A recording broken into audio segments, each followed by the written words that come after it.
Quand on parle d'écologie politique de l'eau, ce qu'on veut dire, c'est que les questions d'écologie sont des questions personnelles, mais elles interrogent aussi la dimension du collectif, hein. Et avec l'eau, en fait, on a une réalité qui nous concerne à la fois très intimement chacun. Nous sommes tous des créatures de la soif, et à la fois elle nous concerne collectivement parce que c'est une ressource partageable.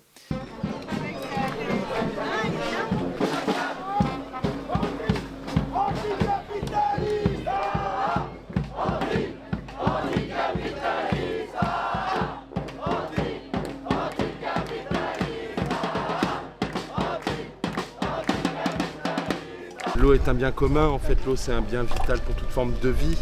Et aujourd'hui dans le dossier des bassines, on vit clairement un accaparement pour une part de la population très limitée et pour des intérêts qui ne sont pas l'intérêt général. Et tout ça au détriment de l'ensemble du vivant, au détriment de l'eau potable. Et il y a des vraies volontés aujourd'hui de marchandisation, d'accaparement de l'eau. L'eau est cotée en bourse en Australie, à Chicago, au point où il y a des États qui doivent payer pour remettre de l'eau dans les rivières des sociétés privées.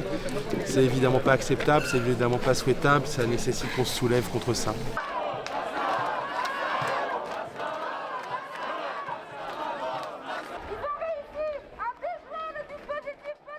On peut craindre qu'il y ait des guerres de l'eau, mais en fait, effectivement, ce qu'il faut d'abord observer, c'est qu'il y en a. Une bonne partie en fait, des conflits planétaires aujourd'hui sont liés à cette question en fait, de l'accès à la ressource en eau. En fait, le grand conflit autour des méga-bassines, ce sont aussi des guerres de l'eau, d'une certaine manière.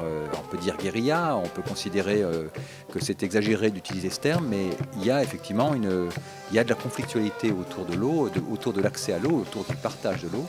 En disant en fait qui en est les propriétaires, ou faut-il qu'elles rentrent dans le régime de la propriété.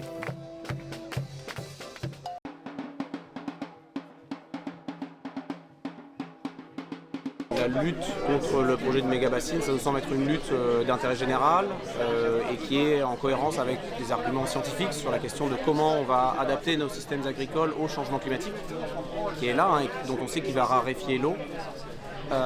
Et pour pouvoir répondre à cet enjeu de sécheresse et de manque d'eau qui va être de plus en plus prégnant, la solution qui serait une bonne adaptation, c'est d'adapter les systèmes agricoles et de pouvoir fournir de l'eau le plus équitablement possible en fonction des besoins.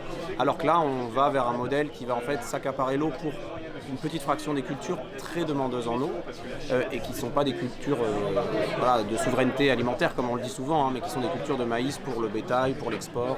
Les méga-bassines maintiennent un système agricole dans un sens qui enferme en fait ceux qui les utilisent dans un modèle dont à mon avis ils ne pourront plus sortir.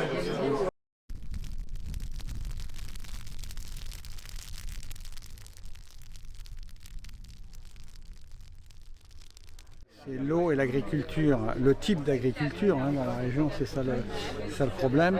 Et c'est que l'eau qui est donc un commun, qui appartient à personne, et finalement devient réservée qu'à quelques-uns qui font une agriculture on va dire productiviste, intensive, et qui prennent toute l'eau. On commence par pomper alors qu'on ne sait pas la ressource disponible pour arroser des céréales, et derrière les autres ils se ramassent les miettes, enfin les gouttes s'il en reste.